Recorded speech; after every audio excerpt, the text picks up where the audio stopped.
हम्म, जय मसीह की दोस्तों, कैसे हैं आप सब। आज एक बार फिर से स्वागत है आपका मेरे इस यूट्यूब चैनल पर। परमेश्वर आपको बहुत आशीष दे जो लोग आज मुझे देख रहे हैं आज समय। और हम धन्यवाद करते हैं आज समय के लिए। परमेश्वर एक नया समय दिया है कि हम कुछ नया जानने पाएंगे आज। आज दोस्तों हम एक कुछ इम्पोर्टेंट बातों पर ध्यान देंगे। आज वचन में देखेंगे कि बहुत सारे लोगों में इस विषय के ऊपर एक कन्फ्यूज़न भी है। इसमें बहुत सारे लोग अलग रीति से सोचते हैं, पता नहीं उनका सोचने का तरीका या उनको एजुकेशन कैसी मिली है या लोगों ने किस प्रकार उनको समझाया इसके बारे में। तो उससे एक इम्पोर्टेंट चीज़ के बारे में जानेंगे और उसका नाम है अदर टंग्स, अन्य भाषाओं में बोलना। ओके, हम इसके ऊपर आज परमेश्वर के वचन से देखेंगे, बाइबल से देखेंगे परमेश्वर हमको क्या बताना चाहता है इसके लिए। तो हम 2 मिनट के लिए इसके लिए प्रार्थना करेंगे। आप भी अपनी आँखों को बंद करिए और सर झुकाइए। धन्यवाद करते हैं पिता परमेश्वर समय के लिए। एक अच्छा समय परमेश्वर आपने हमें दिया है प्रभु। जैसे आपके वचन में लिखा है कि जहाँ 2 या 3 जन मेरे नाम से होते हैं उनके बीच मैं होता हूँ। धन्यवाद करते हैं प्रभु यीशु। आज प्रभु हम जिस विषय पर बात करेंगे उसके लिए हमारी सहायता करना, पवित्र आत्मा में बुद्धि और समझ देना, उन बातों को हम समझ सकें और वचन से परमेश्वर हमसे बातें करना। धन्यवाद प्रभु यीशु। और मुझे बोलने में सहायता करना पवित्र आत्मा। और जो लोग सुन रहे हैं प्रभु उनको तेरे आत्मा से पवित्र आत्मा उनको भी सहायता करना कि वो तेरे वचन को जान सकें और समझ सकें। जो बातें आज आप हमें बताना चाहें उन बातों को जान सकें। प्रभु आप सबको बुद्धि और समझ देना। धन्यवाद पिता परमेश्वर। हम अपनी प्रार्थना को प्रभु यीशु मसीह के नाम से मांगते हैं, आमीन। देखो दोस्तों, आपने काफ़ी सुना हो इसके बारे में, अन्य भाषाओं की बोलनी चाहिए नहीं बोलनी चाहिए। बहुत सारे लोगों का अलग अलग तर्क होता है इसके बारे में। लेकिन हम इसके बारे में एक स्पेशल चीज़ देखेंगे आज, जो वचन में हमको लिखा है वचन के अनुसार देखेंगे हमें कितना इम्पोर्टेंट है इसको बोलना। अगर आपके पास बाइबल हो तो आप अपनी बाइबल निकाल सकते हैं। हाँ, पहला कुरिन्थियों नए नियम की बुक है एक, और उसका 14 चैप्टर 14वां अध्याय। तो उसमें जब हम पढ़ते हैं तो उसके अंदर देखेंगे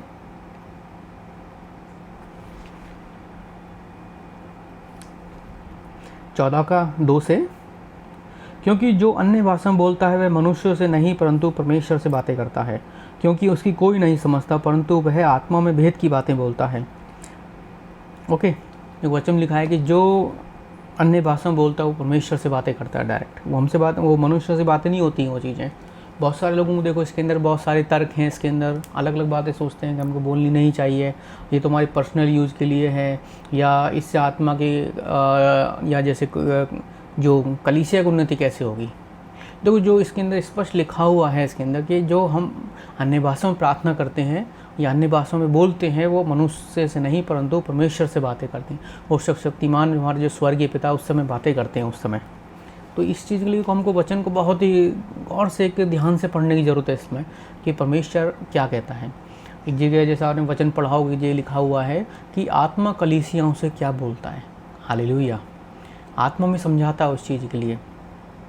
एक इम्पोर्टेंट बात है जो हम इसमें, एक और प्रेरितों के काम की बुक है जो, और उर्दू में इसको रसूलों के कर्तव्य भी बोला जाता है, बुक ऑफ एक्ट्स। उसमें लिखा है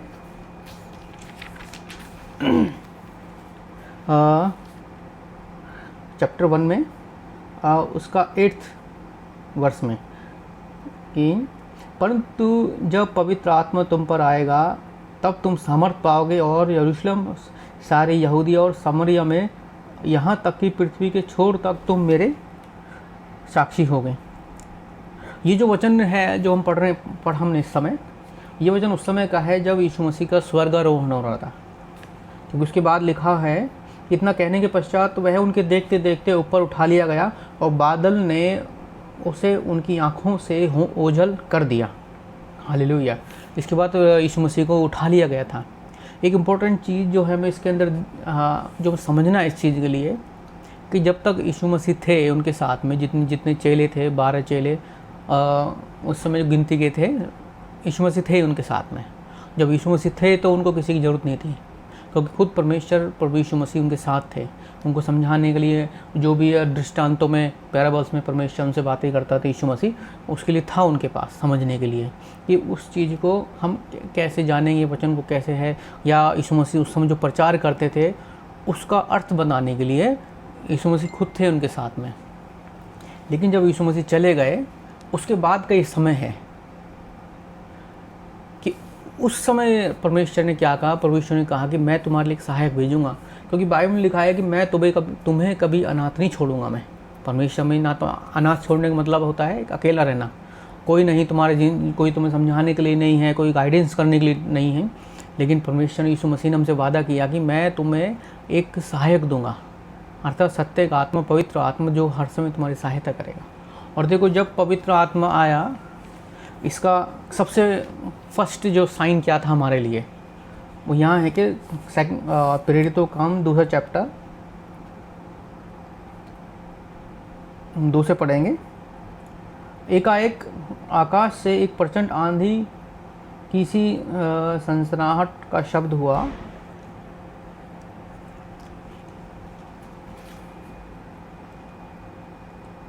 और उसे सारा घर जहाँ में बैठे थे गूंज उठा, और उन्हें आग के समान जीभें विभाजित होती हुई दिखाई दी, और उनमें से प्रत्येक पर आ ठहरी। ये सब पवित्र आत्मा से भर गए, और जैसा आत्मा ने उन्हें बोलने की सामर्थ्य दी, वे अन्य अन्य भाषाओं में बोलने लगे। ओके, आपने सुना कि जैसे जैसे पवित्र आत्मा ने उनको बोलने की सामर्थ्य दी, वैसे वैसे वो उसकी पवित्र आत्मा की सामर्थ्य में अन्य अन्य भाषा में बोलने लगे। उस समय इसका जो नेक्स्ट वर्स अपन पढ़ेंगे तो उसमें आगे ये लिखा हुआ उन सब में कि कितने सारे अलग अलग प्रांतों के लोग वहाँ इकट्ठे थे, अलग अलग देशों के लोग इकट्ठे थे। अगर उन सब का एक सीक्वेंस वाइज या जियोग्राफिकली आप सर्वे देखेंगे उसके अंदर या चेक करेंगे, तो वो जो लोग थे वो टर्की से लेकर अफ़गानिस्तान तक के पूरे मिडिल ईस्ट का जो मिडिल ईस्ट है का जो एरिया है पूरा, वहाँ तक के लोग थे, और सब अलग अलग भाषाओं में बोलने वाले थे, कोई समझने वाले थे। उनमें से ऐसा कोई नहीं था कि सब जो एक दूसरे की भाषा जानते हों, या सब ग्रीक जानते हों, सब लोग हिब्रू जानते हों। उस समय ऐसा नहीं था। उस समय सब लोग अलग अलग भाषा से थे, अलग अलग देशों से, अलग अलग कल्चर के लोग थे, अलग अलग देशों से थे, लेकिन उन सबको क्या अपनी अपनी लैंग्वेज में वो सुनाई दे रहा था। वो कैसे था? वो पवित्र आत्मा की तरफ से था, और जब तक पवित्र आत्मा नहीं था तो उनको कुछ समझ में आ ही नहीं रहा था। लेकिन जो मेन जो हमारा जो टॉपिक है वो ये है कि अन्य भाषाओं क्यों बोलनी चाहिए। ठीक है, ये एक उदाहरण के लिए था कि परमेश्वर ने हमको वो चीज़ दी, और ये सेवकाई से पहले जब प्रेरितों ने स्टार्ट की थी अपनी मिनिस्ट्री, उससे पहले क्या हुआ था, यह पवित्र आत्मा ने कैसे अपने आप को प्रकट किया था उसके अंदर। तो अन्य भाषा में बोलने का ये फ़ायदा है कि हम परमेश्वर की जो गूढ़ बातें हैं, छुपी हुई बातें, उनको जानते हैं। उस समय जब पहला कुरिन्थियों 14 चैप्टर में जो है, इसमें आगे जैसे आप पढ़ेंगे पूरा इसका, तो इसमें आगे भी ये भी आएगा, वचन आएगा इसके अंदर कि हम कि जो अन्य भाषा बोले तो वो उसका अनुवाद भी करें।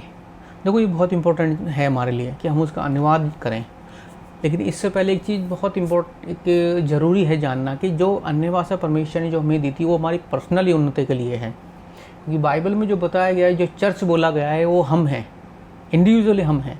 पवित्र आत्मा जो आया वो इंडिविजुअली हमारे लिए आया, मेरे लिए आया, आपके लिए आया। जो आप भाई बहन सुन रहे हैं आज, ये आपके लिए आया है।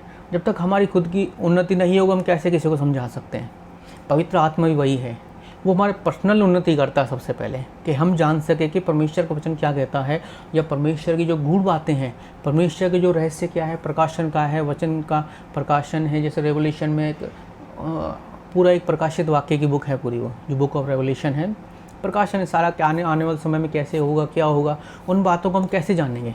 उन बातों को हम ऐसे जान सकते हैं कि जब हम पवित्र आत्मा में होकर चलेंगे, जब हम अन्य भाषाओं में प्रार्थना करेंगे बैठ के। ये हमारी आत्मिक उन्नति के लिए, हमारी पर्सनल उन्नति के लिए है। ठीक है, आप समझ रहे होंगे इस चीज़ को, ये हमारी पर्सनल उन्नति के लिए है। जब तक अगर आप टीचर हैं, आप देखते होंगे कोई आपसे कुछ पूछना चाहता है, या हम किसी को अगर कोई बात समझाते हैं कि हमको भाई ये काम हमें ऐसे करना है, अगर वो काम अगर हम किसी को समझाना है तो सबसे पहले हमको खुद को जानना ज़रूरी है, या हमको उस बात को पहले सीखना ज़रूरी है कि वो काम कैसे होता है। उसके बाद ही हम लोगों को बता सकते हैं उस चीज़ के लिए कि ये काम ऐसे होता है। अगर आप खाती का काम करते हो, बढ़ाई का काम करते हो, तो आप सबसे पहले आपको खुद को जानना होगा कि वो काम कैसे होता है। एक लकड़ी जो काटते हैं, हम कैसे काटते हैं उसको, तभी हम दूसरे को सिखा सकते हैं वो चीज़ें। तो वही सेम चीज़ पवित्र आत्मा हमारे लिए है कि सबसे पहले जब हम अन्य भाषा में प्रार्थना करते हैं, वो हमारी पर्सनल उन्नति के लिए है। जब हमारी पर्सनल उन्नति होगी तब हम लोगों को सिखा सकते हैं कि वचन हमसे क्या कहता है, आत्मा कलीसिया हमसे क्या कहता है। उस आत्मा को अपने अंदर लेना बहुत ज़रूरी है। बहुत सारे लोगों का इस चीज़ में तर्क होता है कि नहीं, ये तो पर्सनल उन्नति के लिए है, कलीसिया की उन्नति तो है नहीं इसके अंदर, या बाकी लोगों को उन्नति कैसे होगी। उन्नति है इसके अंदर। जब हम अन्य भाषा में प्रार्थना करेंगे, परमेश्वर हमें वचन देगा, आत्मा हमें वचन देगा, आत्मा हमें प्रोफेसी करने की सामर्थ्य देगा, उस समय बोलने की सामर्थ्य देगा उस समय। तब हम उसके बाद भविष्यवाणियाँ करेंगे लोगों के लिए। जो आप बोलोगे वो होगा आपके लिए। समझ रहे हैं आप इस चीज़ को, कि वो जब हमारी उन्नति होगी, जब हमारी ज़बान में सामर्थ्य आएगी, तब हम जब लोगों के लिए भविष्यवाणियाँ करेंगे, जब हम ये बोलेंगे, जैसे प्रेरितों के काम में जो बुक है उसके अंदर जब आगे आगे देखेंगे, जब पतरस थे और यूहन्ना भी था और संत पौलुस थे, जब वो सेवकाई में जाते थे, जब वो जिन लोगों के लिए प्रार्थना करते थे वो आत्मा से भर जाते थे। वो भी लोग भी अन्य अन्य भाषाओं में प्रार्थना करने लग जाते थे, लोग चंगे होते थे उनके द्वारा। बाइबल में ऐसा लिखा है कि जब वो लोग जहाँ से वो निकलते थे, परमेश्वर के जो अभिषिक्त थे, प्रेरित थे, जहाँ से निकलते थे, रास्ते से निकलते, उस समय जो लोग थे वहाँ, जो बीमार लोग पड़े होते थे, उनके छाया भर से, उनकी छाया के छू जाने से भी वो लोग चंगे हो जाया करते थे। आमीन। समझ रहे होंगे इस चीज़ को आप। और जो उनके कपड़े छूने से भी वो लोग चंगे हो जाया करते थे। ये लोग चंगे कैसे होंगे या कैसे होते थे इस चीज़ के लिए? वो उससे होते थे, वो पवित्र आत्मा के द्वारा। पर्सनल उन्नति नहीं थी उसके अंदर उनकी, कि वो ताकतवर थे या उनको वचन का ज़्यादा ज्ञान था इसलिए वो ठीक होते थे, लेकिन वो इसलिए होते थे क्योंकि पवित्र आत्मा उनके अंदर था। और वो अन्य अन्य भाषाओं में प्रार्थना करते थे, उस समय अदर टंग में प्रार्थना किया करते थे। पौलुस भी बोलते हैं कि मैं सबसे अधिक तुम में से पवित्र आत्मा में होकर प्रार्थना करता हूँ, मैं सबसे अधिक अन्य भाषाओं में प्रार्थना करता हूँ। वो एक पौलुस के बारे में आप पढ़ेंगे तो एक बहुत ही पढ़ा लिखा, एक समझदार इंसान था उस समय। ठीक है, वो पहले कि वो विरोध में था, लेकिन बाद में जब वो परमेश्वर के उसमें आया तो सबसे बुद्धिमान, एक समझदार शासक, एक शिक्षक भी था, प्रेरित भी थे वो बहुत अधिक। अगर आपको कभी पढ़ना होता है तो इसके लिए सर्च करिए कि आपको भी जानो कि पौलुस कौन था, उसकी रियलिटी क्या थी, वो कितने एजुकेटेड आदमी था वो उस समय, जिस समय कि हम यीशु मसीह थे, आज से 2000 साल पहले। कितने ज़्यादा इंटेलिजेंट था वो आदमी। वो अगर वो इंसान है कैसे बोलता है इस चीज़ के लिए, तो कुछ ना कुछ तो बात होगी उसके अंदर। तो वही बात हमें समझनी है इस समय कि वो क्या था उसके अंदर, कि जो उन्होंने इतनी ज़्यादा अन्य भाषाओं के लिए बोलने के लिए प्रेरित किया। एक पवित्र आत्मा है दोस्तों, जो हमको सिखाता है, हर समय हर बात को सिखाता है। और ये चीज़ हम जब समझ सकते हैं जब हम बाइबल पढ़ेंगे। आप बाइबल पढ़िए, जैसा बाइबल के अंदर लिखा है उस बात को समझने की कोशिश करो कि वचन में लिखा क्या है, किस संदर्भ में लिखा हुआ है, किस कंडीशन में लिखा, किस सिचुएशन के लिए लिखा हुआ है। क्योंकि हर वचन हर एक कंडीशन के अनुसार चेंज होता जाता है। उस समय परिस्थितियाँ क्या थी, उसके अनुसार भी वचन चेंज होता है पूरा। तो इस समय जो ये वचन था, जैसे इसमें आगे लिखा है कि भाई दूसरों की उन्नति कैसे होगी, उसके अंदर लोग कैसे समझेंगे। देखो, ये भी इसमें भी हमारे एक बुद्धि समझ भी चाहिए, ज़रूरी है हमारा इसमें जानना कि अन्य भाषा जो है हमारी पर्सनल उन्नति के लिए है, कि हम जो हमारा पर्सनल टाइम है, या जैसे बाइबल में लिखा हुआ कि जब तू प्रार्थना करे तो अपनी कोठरी में जा, निजी जगह पे जा, कि जहाँ तेरा परमेश्वर, जो जब तो गुप्त में प्रार्थना करता है तो गुप्त में तेरा वो परमेश्वर तुझे आशीष देगा और तेरी आत्मा का प्रतिफल तुझे मिलेगा, आत्मा का उत्तर तुझे मिलेगा। ये वो है कि अन्य भाषा में प्रार्थना करना वही है कि आप अपने गुप्त में रह के प्रार्थना करो उस परमेश्वर। जो गुप्त में रह के प्रार्थना करें तो वो गुप्त हमारा परमेश्वर वो गुप्त में रह के हमको सिखाएगा, वो जो बताएगा, हमको प्रकाशन देगा वचन का। तब जो वचन का जो प्रकाशन हमें मिलेगा, उस वचन के प्रकाशन को हम ओपन में जाके सबके सामने उस चीज़ को बताएंगे। प्रकाशन मतलब समझते हैं ना, हिंदी मतलब प्रकाश में हो जाना कोई चीज़। एक टॉर्च है, अगर किसी के ऊपर टॉर्च करेंगे तो उसमें प्रकाश में आ जाती है वो चीज़, अंधेरे से भी प्रकाश की ओर आ जाती है वो चीज़ें। ऐसी पवित्र आत्मा है। जब हम पवित्र आत्मा में होकर प्रार्थना करेंगे, अन्य भाषा में प्रार्थना, तब हम प्रकाशन में चलेंगे, पर वचन का प्रकाशन हमें मिलेगा। उस समय जानेंगे कि वचन हमसे क्या कहना चाहता है, उस समय वही चीज़ सीखेंगे उस चीज़ को। तो दोस्तों, बहुत इंपॉर्टेंट है अन्य भाषा में प्रार्थना करना। अगर आपके पास प्रार्थना अन्य भाषा नहीं है तो आप प्रार्थना करो इस चीज़ के लिए। सबसे पहले आप अपनी उन्नति करो। अगर आप चाह रहे हो कि मैं बाहर जाकर सेवकाई करूं, मैं लोगों के वचन को सुनाऊं, मैं बोल्डनेस के साथ, एक निर्भीकता के साथ, एक सामर्थ्य रूप से परमेश्वर के वचन को लोगों को सिखा सकूं, तो उसके लिए ज़रूरी है कि हम अन्य भाषा में प्रार्थना करें। क्योंकि एक पवित्र आत्मा ही है जो हमें निर्भीकता से दिया गया है, और एक हमें आंतरिक रूप से जो हमारी आत्मा में सामर्थ्य देता है इस चीज़ को। समझ रहे हैं आप लोग इस चीज़ को, कि हमें अंदर से सामर्थ्य देता, हमारी आत्मा से। जब तक हमारी आत्मा सामर्थ्य नहीं होगी, तब तक हम आगे वचन का प्रचार कैसे करेंगे आगे? हम अपनी बुद्धि से कर सकते हैं उस चीज़ को, लेकिन जब आत्मा के साथ वो हम चलेंगे, उस पवित्र आत्मा के साथ जब हम प्रचार करेंगे परमेश्वर के वचन का, तो वो और अधिक सामर्थ्य होकर जाए, कई गुना सामर्थ्य होकर जाएगा। प्रेरितों की बुक में जब आप देखेंगे, जब वो लोग जब वो सेवकाई के लिए जाते थे, तो लोग उनके छूने भर से लोग चंगे हो जाया करते हैं, उनके पास से निकलने से दुष्ट आत्माएं निकल जाया करती थी, बीमार लोग उनके वस्त्र छूने से चंगे हो जाया करते थे, उनकी जो परीक्षाएं पढ़ने से भी लोग चंगे हो जाए। क्यों हो जाते थे? क्योंकि पवित्र आत्मा थी उनके अंदर। तो दोस्तों, जब वो पवित्र आत्मा हमारे अंदर आएगी तो हम क्या नहीं कर सकते उस समय। तो पवित्र आत्मा है जो हमें सामर्थ्य देता है उस समय। बाइबल पर विश्वास करो, बाइबल पढ़िए आप अपना।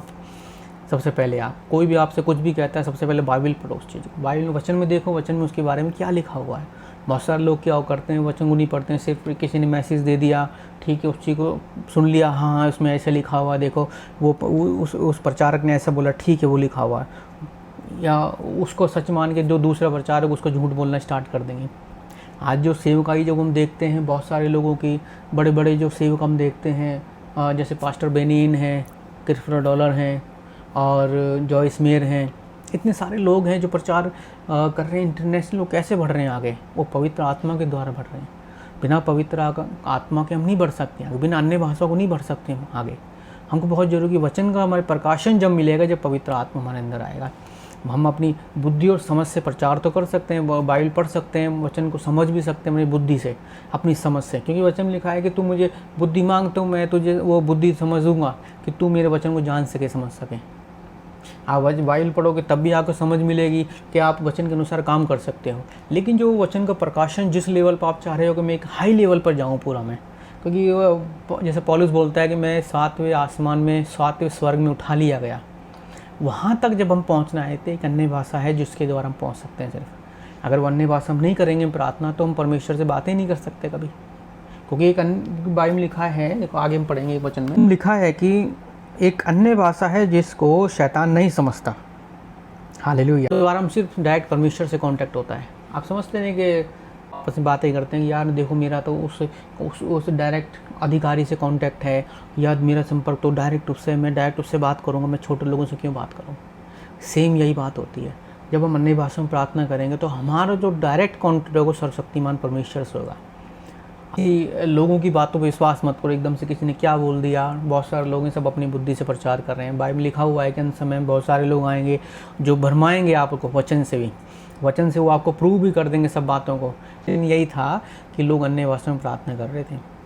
जब आप प्रेरितों का हम 2nd चैप्टर पूरा पढ़ेंगे तो उसके एंड तक जब वो चैप्टर पूरा ख़त्म होता है, एक इम्पॉर्टेंट बात अगर आप देखेंगे उसके अंदर, उसके तुरंत बाद क्या हुआ था अन्य भाषाओं में प्रार्थना करने। जो पतरस था,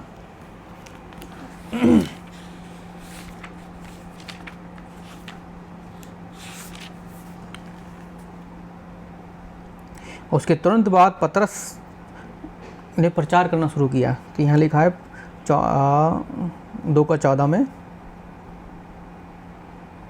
परंतु पतरस उन 11 के साथ खड़ा हुआ और ऊंचे शब्द से उपदेश देने लगा। हालेलुया। तुरंत बाद ही। और देखो इस उपदेश का फल क्या हुआ कि 41वां वचन लिखा है, अतः जिन लोगों ने उसका वचन ग्रहण किया उन्होंने बपतिस्मा लिया, और उसी दिन उनमें लगभग 3000 व्यक्ति सम्मिलित हो गए। हालेलुया, आमीन। आप समझते हैं इसका मतलब? 3000 लोगों ने उस समय तुरंत बपतिस्मा लिया, तुरंत परमेश्वर भी जाना। वो कैसे जाना? पवित्र आत्मा से। क्योंकि वो पवित्र आत्मा है जो हमारी आत्मा को कायल करता है, वो हमारी आत्मा को तैयार करता है। जैसे परिवार चेंज नहीं हो रहा है, अगर आपका कोई फ्रेंड चेंज नहीं हो रहा है। मैंने हमारे 2 फ्रेंड हैं, तो उनका कोई फ्रेंड है तो वो विश्वास नहीं करता, लेकिन जो मेरे दोस्त है वो विश्वासी हैं और सेवा भी कर रहे हैं। मैंने उनसे कई बार कहा, भैया आप वचन क्यों नहीं बताते उसको कि वो सीखे। वो तो उनका आदमी का ये था बोलने का कि मैं प्रार्थना तो करूँगा लेकिन मेरी प्रार्थना व्यर्थ ही जाए, क्योंकि विश्वास ही नहीं करेगा। क्योंकि इसकी एक सबसे पहले तो उस आदमी को खुद का विश्वास नहीं है, और जो उस आदमी की जो ये है कि वो लोग अन्य भाषाओं विश्वास नहीं करते, पवित्र आत्मा पे पूरा विश्वास नहीं करते कि वो ना वो अन्य भाषाओं में प्रार्थना करते हैं उस समय। लेकिन जब आप अन्य भाषाओं में प्रार्थना करोगे तब होने वाला चेंज होगा, जब आपके अंदर सामर्थ्य आएगी। क्योंकि क्या तुम जो बोलते हो पूरी हो जाती हैं चीज़ें, वो कैसे पूरी नहीं होती, लेकिन पवित्र आत्मा के द्वारा पूरी होती है। पवित्र आत्मा हमारे मुंह में सामर्थ्य देता है, जबान हमारी, क्योंकि बाइबल में लिखा हुआ है कि मैंने तुम्हारी ज़बान पर जीवन और मृत्यु दोनों रखे हुए हैं, मैं चाहता हूँ कि तुम जीवन को चुन लो। इसलिए जो पवित्र आत्मा प्रार्थना जब हम करते हैं, जब हम एक जीवन को चुनते हैं परमेश्वर का अगर आप नहीं कर रहे प्रार्थना, परमेश्वर जब उनके देखना, वो जो भविष्यवाणी करने वाले होंगे, जितने जो प्रीचर्स हैं उनकी देखना, वो हमेशा अन्य भाषाओं पे ज़्यादा ध्यान देंगे, हमेशा वो प्रार्थनाओं पे ज़्यादा ध्यान देंगे, पवित्र आत्मा के ऊपर ज़्यादा ध्यान देंगे हमेशा। And with foreign tongue the Lord will speak to his people, यानी परमेश्वर अपने लोगों से विदेशी होठों के द्वारा या विदेशी भाषा के द्वारा बातें करेगा। वो भाषा कौन सी है? ये अन्य भाषा है जो हमारे लिए थी, जो उस समय परमेश्वर ने, उस समय जो यशायाह के द्वारा परमेश्वर ने भविष्यवाणी की थी इस चीज़ के लिए। जो पवित्र आत्मा में प्रार्थना करने वाले उनके चेहरे पे अलग ही नूर आएगा, एक चमक महसूस होगी हमेशा आपको। आप जॉइस मेरे को जानते होंगे, वो ये बोलती हैं, जब से मैंने अन्य भाषाओं में प्रार्थना करनी स्टार्ट किया है तब से मेरी उम्र कम होने लग गई है। फर्स्ट कुरिन्थियों 14वां चैप्टर, पहला कुरिन्थियों 14वां जो अध्याय है वो आप पढ़िएगा, इसमें कि पौलुस पवित्र आत्मा के विषय में क्या बोलता है हमसे, और उनको समझना है कि वो चीज़ें किस परिस्थिति। आप जो भी अगर कोई क्वेरी है, आपको कैसा लगा आज का वचन, उसके आप कमेंट्स करें बाइबल अपने नीचे, और लाइक करें, शेयर करें अपने दोस्तों के लिए, सबको शेयर बताएं इसके बारे में। जैसा भी आपको लगा इसके बारे में तो आप कमेंट्स कर सकते हैं इस चीज़ के लिए। और आपकी कोई प्रार्थना निवेदन है या कोई भी बात आप कोई जानना चाहते हैं, कोई भी टॉपिक है तो मैं उसके ऊपर हम वीडियो मैं बनाऊँ तो आप बताना, आप मुझे बता सकते हैं। मैं कोशिश करूँगा उसके लिए, प्रार्थना करूँगा उसके लिए कि हम उस टॉपिक के ऊपर, पर्टिकुलर टॉपिक को प्रार्थना में हम एक वीडियो बना सकें प्रार्थना सहित पवित्र आत्मा के सहयोग से। आमीन। प्रभु आपका आशीष दे। हम छोटी सी प्रार्थना करेंगे जाने से पहले। धन्यवाद पिता परमेश्वर, प्रभु आपका आशीष दे। जिन लोगों ने आज वचन को सुना उसके लिए धन्यवाद करते हैं पिता। पवित्र आत्मा आपका धन्यवाद, आपने हमारी सहायता की है। पवित्र आपका धन्यवाद कि आपने हमें बुद्धि और समझ दी है कि सुनने वालों को, बोलने वालों को पिता परमेश्वर, कि हम तेरे वचन को जानने पाएँ, समझने पाएँ आपके पवित्र आत्मा के बारे में। धन्यवाद पिता। पवित्र आत्मा उन सबको भर दे अपने सामर्थ्य से। हाँ, जिन्होंने आज का वचन सुना है, जो इस वचन को सुन रहे हैं और प्रार्थना को सुन रहे हैं, धन्यवाद पिता परमेश्वर। उनके जीवन में कोई काम हो, उनकी सहायता करना पिता, अधूरापन हो दूर करना परमेश्वर। उनके जीवन में हर एक तरह से काम हो पिता परमेश्वर। उनकी जो भी अधूरापन है ज़िंदगी का, वो दूर हो परमेश्वर मसीह के नाम से। आमीन। पवित्र आत्मा उनकी सहायता करना, उनके काम बने, उनके बिजनेस में काम बने पिता पर, उनकी सेवकाई बढ़े। जो लोग आप देख रहे हैं पिता परमेश्वर, उनके जीवन में और अधिक बरकतें आएँ पिता। धन्यवाद। पर बीमार हो तो चंगे हो परमेश्वर के नाम से। उनकी सारी कमी घटियाँ दूर हो परमेश्वर के नाम से। फाइनेंशियली जो भी कमी घटियाँ दूर हो परमेश्वर के नाम से। आत्मा को परमेश्वर मसीह के नाम से मांगते हैं। आमीन। दोस्तों, अगर आप पॉसिबल हो तो आप इसमें मेरी सहायता कर सकते हैं, इसमें फाइनेंशियली भी, और मेरी मिनिस्ट्री में हेल्प कर, क्योंकि बहुत सारे लोग हैं जो इस समय मुझे बोला है, जिन्होंने बाइबल के लिए स्पेशली कि वो उनको बाइबल की ज़रूरत है इस समय स्पेशली। बहुत तो चाहते हैं कि उनको बाइबल मिले उनको, और जो बाइबल की कीमत जो इस समय आ रही है वो लगभग $15 के समथिंग है। तो आप लोग अगर चाहें तो मुझे हेल्प कर सकते हैं इस चीज़ में, जिससे हम उनको इस चीज़ में हेल्प कर सकें बाइबल पहुँचाने में। मेरी किसी जिनसे मेरी बात हुई, कुछ पास्टर हैं जिनको ज़रूरत है इसकी बाइबल की, उनके कलीसिया को भी और उनको भी। उन्होंने अपनी बाइबल मुझे दिखाई कि बहुत ज़्यादा पुरानी हो चुकी है, उनके फट चुकी है उनकी बाइबल। तो मैं चाहता हूँ हम उनकी हेल्प कर सकें बाइबल देने में। आमीन। प्रभु आपको बहुत आशीष है। आमीन। God bless you. Praise the Lord.